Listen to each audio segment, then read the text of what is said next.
नमस्कार साथियों, आप देख रहे हैं बिहार समाचार, जहां आपको मिलती है बिहार की दिन भर की ताजा और बड़ी खबरें। आज की पहली खबर, नीतीश सरकार का बड़ा फैसला, स्कूल हो या मदरसा 1 तारीख को मिलेगी सैलरी। बिहार के सरकारी स्कूलों में पढ़ाने वाले लाखों शिक्षकों के लिए एक बहुत अच्छी खबर आई है। अब उन्हें अपने सैलरी के लिए महीनों या हफ्तों तक इंतजार नहीं करना पड़ेगा। शिक्षा विभाग ने साफ कर दिया है कि राज्य के सभी 5,97,000 शिक्षकों को अब हर महीने की पहली तारीख को ही उनके बैंक खातों में वेतन भेज दिया जाएगा। 9, 10 और 11 मार्च को बिहार के इन जिलों में बारिश का अलर्ट। बिहार में इस वक्त लोगों को गर्मी झेलना पड़ रहा है। दोपहर के वक्त कड़ी धूप होने से लोग बाहर निकलने से परहेज कर रहे हैं, लेकिन अगले 24 घंटे के बाद मौसम में बदलाव होने की संभावना जताई गई है। मौसम विभाग की ओर से 9, 10 और 11 मार्च को येलो अलर्ट जारी किया गया है। इस दौरान तेज बारिश और 30 से 40 किलोमीटर प्रति घंटे की रफ्तार से हवा चलने की चेतावनी भी जारी की गई है।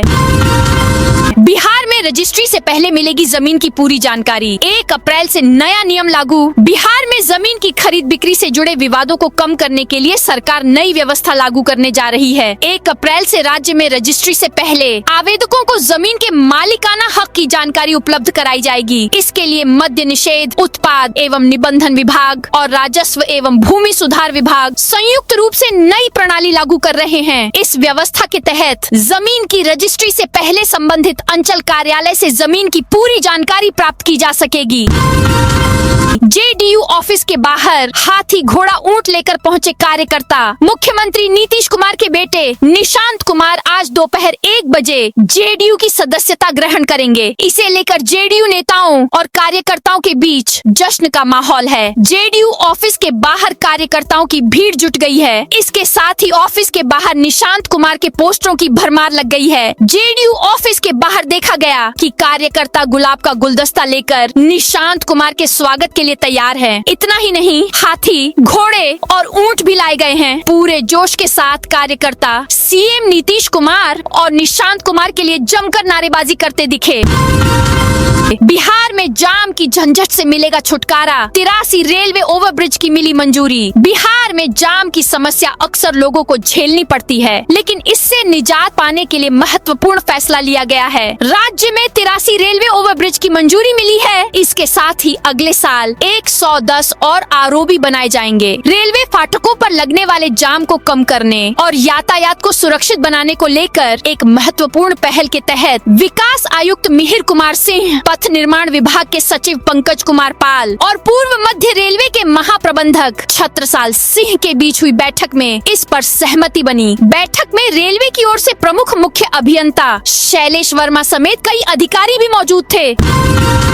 बिहार में खुलेंगे 4,452 दूध कलेक्शन सेंटर। दूध जांच के लिए लगेंगी 89 मशीनें। बिहार में डेयरी सेक्टर को मजबूत करने के लिए सरकार ने बड़ा कदम उठाया है। राज्य भर में 4,452 नए दूध कलेक्शन सेंटर खोले जाएंगे, जबकि दूध की गुणवत्ता जांचने के लिए 89 अत्याधुनिक मशीनें लगाई जाएंगी। इसके अलावा दूध को सुरक्षित रखने के लिए 43 बल्क मिल्क कूलर भी स्थापित किए जाएंगे। इस पूरी योजना पर करीब 56 करोड़ 88 लाख रुपए खर्च होंगे, जिसमें केंद्र और राज्य सरकार बराबर हिस्सेदारी से राशि उपलब्ध कराएंगे।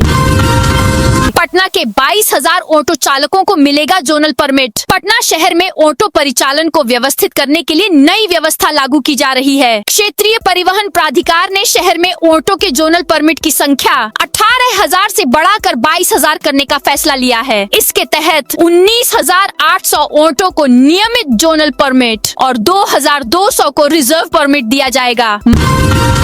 माफिया ने माइनिंग इंस्पेक्टर की गाड़ी पर किया हमला। छपरा में अवैध बालू खनन के खिलाफ कार्रवाई के दौरान माफिया ने खनन निरीक्षक की गाड़ी पर हमला कर दिया। मुफस्सिल थाना क्षेत्र के दहियावा टोला स्थित जगदम कॉलेज डाला के पास बाइक सवार 25 से 30 अपराधियों ने इस घटना को अंजाम दिया। हमले में सरकारी वाहन क्षतिग्रस्त हो गया। ड्यूटी पर तैनात एक महिला पुलिसकर्मी घायल हो गयी। बिहार के इन जिलों में बनेंगे आलीशान थाना भवन। बिहार में कानून व्यवस्था को और मजबूत करने के लिए पुलिस ढांचे के आधुनिकीकरण पर जोर दिया जा रहा है। राज्य सरकार ने पूर्वी चंपारण, अररिया, सारण और किशनगंज में नए 4 मंजिला थाना भवन बनाने की मंजूरी दी है। इसके साथ ही बेगूसराय में आधुनिक एसपी कार्यालय भवन का निर्माण किया जाएगा। इस प्रोजेक्ट पर करीब 46 करोड़ 34 लाख रुपए खर्च किए जाएंगे। पटना में 200 से अधिक अवैध होर्डिंग हटे। बिहार के सभी शहरों में अवैध होर्डिंग के खिलाफ विशेष अभियान चलाया जा रहा है। राज्य के 38 जिलों के 264 नगर निकायों में 11,000 से अधिक अवैध होर्डिंग मामले में लगभग 20 लाख रुपए दंड राशि की वसूली की गई है। वहीं पटना नगर क्षेत्र में अभी तक 200 से अधिक अवैध होर्डिंग के खिलाफ कार्रवाई की जा चुकी है, जबकि 250 से अधिक होर्डिंग हटाने के लिए नोटिस भेजा जा चुका है। पटना नगर निगम के अंतर्गत अब तक 54 विज्ञापन एजेंसियों का 107.12 करोड़ रुपए बकाया है, जिसके भुगतान के लिए नोटिस भेजा गया है। पटना में अंचल और DCLR ऑफिस का निरीक्षण करेंगे। 26 अफसर पटना जिले के सभी अंचलों सहित भूमि सुधार उप समाहर्ता कार्यालयों का औचक निरीक्षण मुख्यालय स्तर से 26 अधिकारियों की टीम करेगी। इस टीम का गठन कर निरीक्षण की रिपोर्ट सोमवार तक मुख्यालय में जमा करने का निर्देश अधिकारियों को दिया गया है। यह निर्देश विभाग के प्रधान सचिव CK अनिल ने बैठक के बाद संबंधित अधिकारियों को दिया।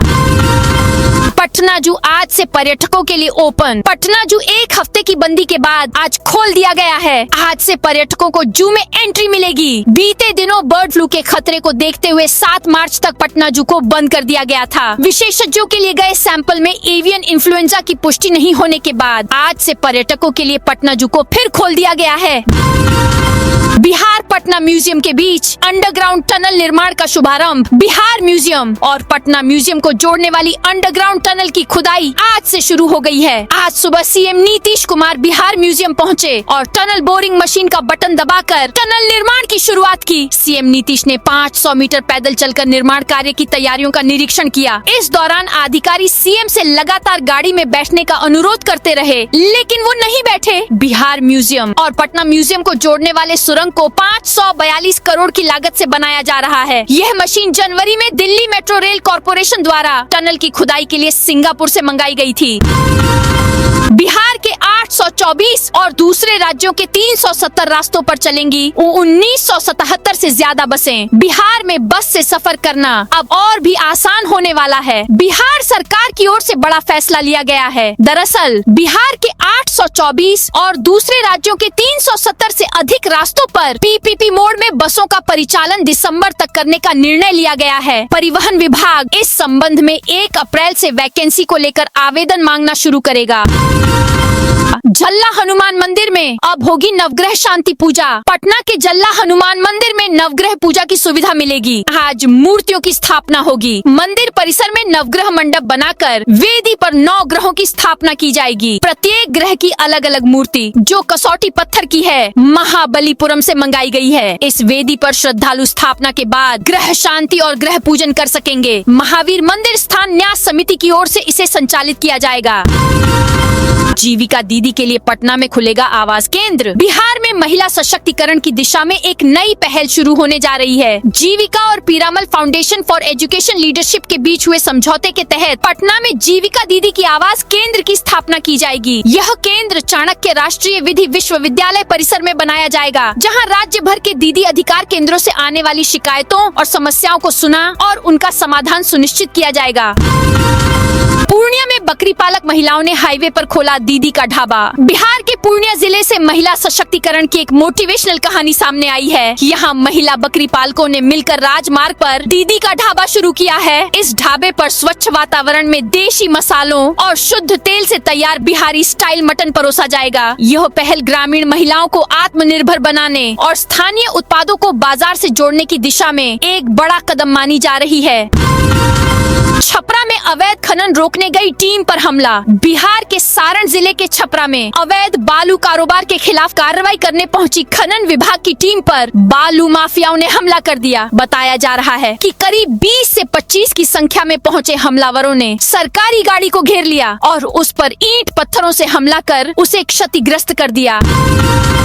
गया जी डीएम के नाम से बनाया फर्जी व्हाट्सएप अकाउंट। गया जी के डीएम शशांक शुभंकर के नाम से फर्जी व्हाट्सएप अकाउंट बनाए जाने का मामला सामने आया है। यह अकाउंट किसी असामाजिक तत्व ने बनाया है। इस अकाउंट में प्रोफाइल फोटो के रूप में जिला पदाधिकारी की तस्वीर का भी उपयोग किया गया है। प्रशासन ने स्पष्ट किया है कि यह पूरी तरह फर्जी है। इस नंबर से जिले के कुछ पदाधिकारियों को भी मैसेज भेजे गए हैं। डीएम ने सभी पदाधिकारियों और आम लोगों से अपील की है कि इस फर्जी व्हाट्सएप अकाउंट से आने वाले किसी भी मैसेज का जवाब न दें।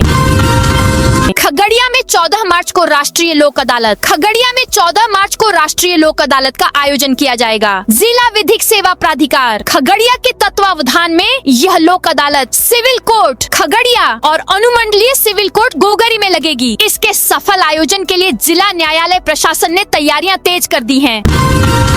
चिराग पासवान बनेंगे बिहार के मुख्यमंत्री। सीएम पद के लिए जारी रेस के बीच होने लगी चर्चा। बिहार के सीएम नीतीश कुमार ने राज्यसभा के लिए नामांकन कर दिया है। उनके राज्यसभा जाने के बाद बिहार में सीएम की कुर्सी खाली हो गई है। भारतीय जनता पार्टी राज्य में नए सीएम की खोज में जुट गई है। इसके लिए पार्टी के कुछ संभावित चेहरों के नाम भी सामने आ रहे हैं। इसी बीच एनडीए की सहयोगी पार्टी लोक जनशक्ति पार्टी रामविलास की ओर से केंद्रीय मंत्री चिराग पासवान को बिहार का सीएम बनाने की मांग उठ रही है।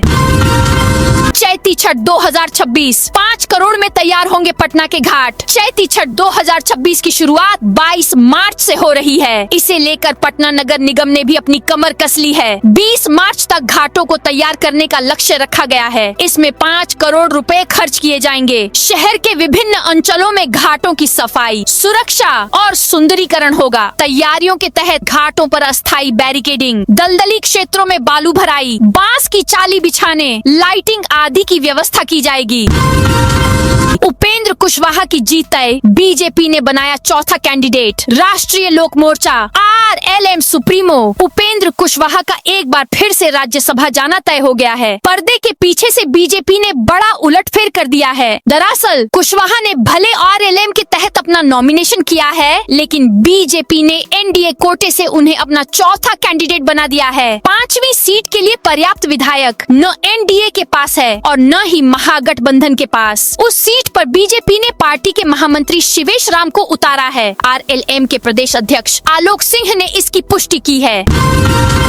मुंगेर में होली पर डीजे विवाद, पुलिस पर पथराव। मुंगेर के मुफस्सिल थाना क्षेत्र स्थित नया टोला दरियापुर गांव में होली के दिन डीजे बजाने को लेकर हुए विवाद के बाद पुलिस पर पथराव की घटना हुई थी। इस घटना के बाद से गांव में तनावपूर्ण स्थिति बनी हुई है। पुलिस की कार्रवाई के चलते ग्रामीणों में भय का माहौल है। ग्रामीणों ने पुलिस पर बेवजह मारपीट करने और घरों में तोड़फोड़ करने का आरोप लगाया है। गांव की महिलाओं का कहना है कि पुलिस ने कार्रवाई के दौरान कई निर्दोष लोगों के साथ मारपीट की और घरों में घुसकर सामान भी तोड़ा।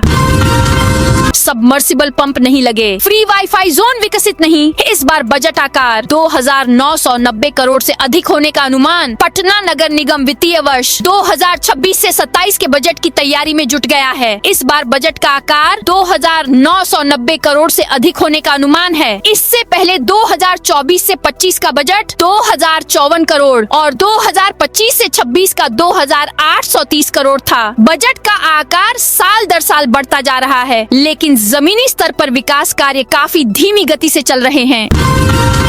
सीएम 10 से कोसी सीमांचल के जिलों में कर सकते हैं यात्रा। मधेपुरा में ठहरने की तैयारी। यहीं से जाएंगे सीएम नीतीश कुमार। 10 से 13 मार्च तक कोसी सीमांचल में यात्रा कर सकते हैं। इस दौरान 3 रात सीएम का प्रवास मधेपुरा में संभव है। मधेपुरा से ही नीतीश कुमार कोसी और सीमांचल के सभी जिलों की समृद्धि यात्रा पर जाएंगे। कार्यक्रम के अनुसार 10 मार्च को सुपौल में समृद्धि यात्रा का कार्यक्रम करके मधेपुरा आएंगे। मधेपुरा में भी यात्रा के तहत पूर्व से निर्धारित किए गए कार्यक्रम में भाग लेंगे। रात्रि विश्राम मधेपुरा में ही रहेगा। 11 मार्च को मधेपुरा से ही हेलीकॉप्टर से सीएम किशनगंज एवं अररिया को निकलेंगे।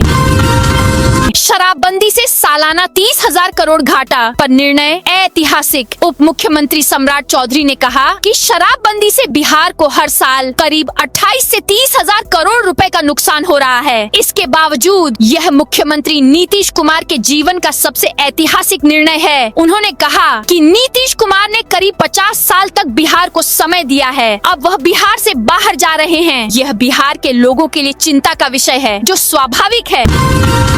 25 साल में बिहार में महिला साक्षरता की दर 41% तक बढ़ी। बिहार की ग्राम पंचायतों की महिला मुखिया और सरपंच अपने क्षेत्र की बेटियों को साक्षर बनाने में जुटी हैं। इससे बीते 2 दशक में बिहार में महिला साक्षरता दर दोगुने से भी ज्यादा हो गई है। साल 2001 में महिला साक्षरता दर 33.12% थी, जो 2025 में 74% तक हो गई। यह प्रगति न सिर्फ शिक्षा और जागरूकता अभियानों का नतीजा है, बल्कि ग्रामीण स्तर पर महिला मुखिया के मजबूत नेतृत्व का भी इसमें योगदान है। पंचायती राज व्यवस्था में महिलाओं की भागीदारी ने साक्षरता और आत्मनिर्भरता को गति दी है। बिहार में पंचायतों के चुनाव में महिलाओं को 50% आरक्षण है।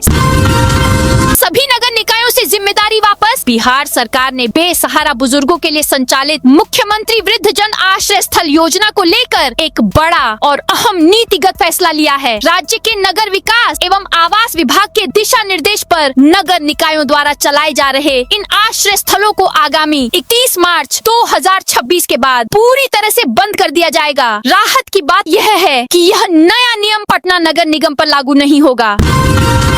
योगी की मां पर भड़काऊ बयान देने वाला मौलाना कौन? बिहार के मौलाना अब्दुल्ला सालिम चतुर्वेदी ने सीएम योगी आदित्यनाथ की मां पर आपत्तिजनक और भड़काऊ बयान दिया। इससे भाजपा कार्यकर्ता और योगी फैंस भड़क उठे। शनिवार को लखनऊ में लोगों ने मौलाना का पुतला फूंका। भाजपा नेता अपर्णा यादव, मंत्री दानिश आजाद ने भी मौलाना को घेरा। सोशल मीडिया पर लोगों ने कहा, मौलाना को जेल भेजो। इजराइल ने ईरानी तेल ठिकानों पर मिसाइलें गिराईं। 3 डिपो और 30 फ्यूल टैंक तबाह। अमेरिका, इजराइल और ईरान जंग का 9वां दिन है। इस बीच इजराइल ने ईरान में तेल भंडार और रिफाइनरी फैसिलिटी से जुड़े ठिकानों पर हवाई हमले शुरू कर दिए हैं। इजरायली मीडिया वाइनेट के मुताबिक ईरान के 30 फ्यूल टैंकों और 3 तेल डिपो को निशाना बनाया गया है। वहीं ईरान ने पलटवार करते हुए 5 देशों पर हमले किए। इनमें इजराइल के अलावा कुवैत, सऊदी अरब, बहरीन और संयुक्त अरब अमीरात UAE शामिल हैं। ईरान की इस्लामिक रिवॉल्यूशनरी गार्ड कॉर्प्स ने कहा है कि वे अमेरिका और इजराइल के खिलाफ 6 महीने तक जंग लड़ने में सक्षम है। मुजफ्फरपुर में SBI ATM गैस कटर से काटा लाखों रुपए लेकर अपराधी फरार। मुजफ्फरपुर में भारतीय स्टेट बैंक SBI के एक ATM को गैस कटर से काटकर लाखों रुपए की चोरी हुई है। हालांकि कितने रुपए की चोरी हुई है ये अभी स्पष्ट नहीं है। देर रात अपराधियों ने पुलिस गश्ती को चुनौती देते वारदात को अंजाम दिया है। घटना के कर्जा थाना क्षेत्र के मड़वन इलाके की है। रविवार सुबह स्थानीय लोगों ने ATM के शटर और मशीन की स्थिति देखी तो इसकी सूचना पुलिस को दी गई। जानकारी मिलते ही मौके पर पुलिस की विशेष टीम और फॉरेंसिक एक्सपर्ट्स को भेजा गया। आसपास लगे CCTV फुटेज को खंगाला जा रहा है।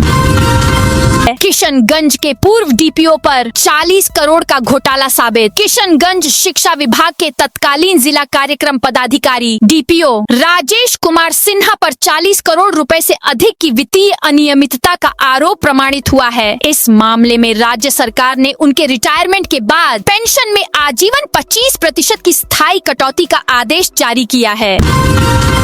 भागलपुर विधायक ने लाजपत पार्क का किया निरीक्षण। भागलपुर में नगर बीजेपी विधायक रोहित पांडेय ने रविवार को लाजपत पार्क का निरीक्षण किया। इस दौरान पार्क में मूलभूत सुविधाओं का जायजा लिया। कमियां मिलने पर नाराजगी जताई। जल्द से जल्द आम जनता को सुविधाएं उपलब्ध कराने के निर्देश दिए। छात्र राजनीति से नागालैंड के राज्यपाल तक का सफर। नागालैंड के राज्यपाल के रूप में नई जिम्मेदारी मिलने के बाद वरिष्ठ नेता नंद किशोर यादव ने अपने राजनीतिक जीवन, संघर्षों और भविष्य की जिम्मेदारियों को लेकर दैनिक भास्कर से खुलकर बातचीत की। उन्होंने बताया कि उनके जीवन का मूल सिद्धांत हमेशा से यह रहा है कि कोई भी काम छोटा नहीं होता। जो भी दायित्व संस्था या संगठन देता है उसे पूरी निष्ठा और ईमानदारी के साथ निभाना चाहिए।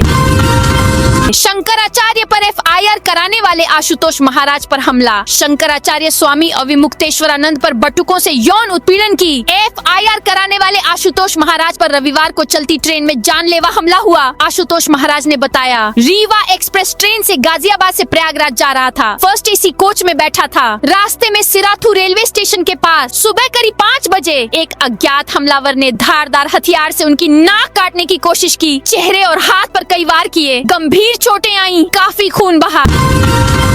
गर्मी से पहले एसी खरीदना हुआ महंगा। गर्मी से पहले एसी खरीदना महंगा हो गया है। एसी डाइकिन, वोल्टास और ब्लू स्टार जैसी बड़ी कंपनियों ने कीमतें 15% तक बढ़ा दी है। कंपनियों का कहना है कि कच्चे माल जैसे कॉपर, एल्यूमिनियम की बढ़ती कीमतों और माल ढुलाई के खर्च में इजाफे की वजह से दाम बढ़ाए हैं।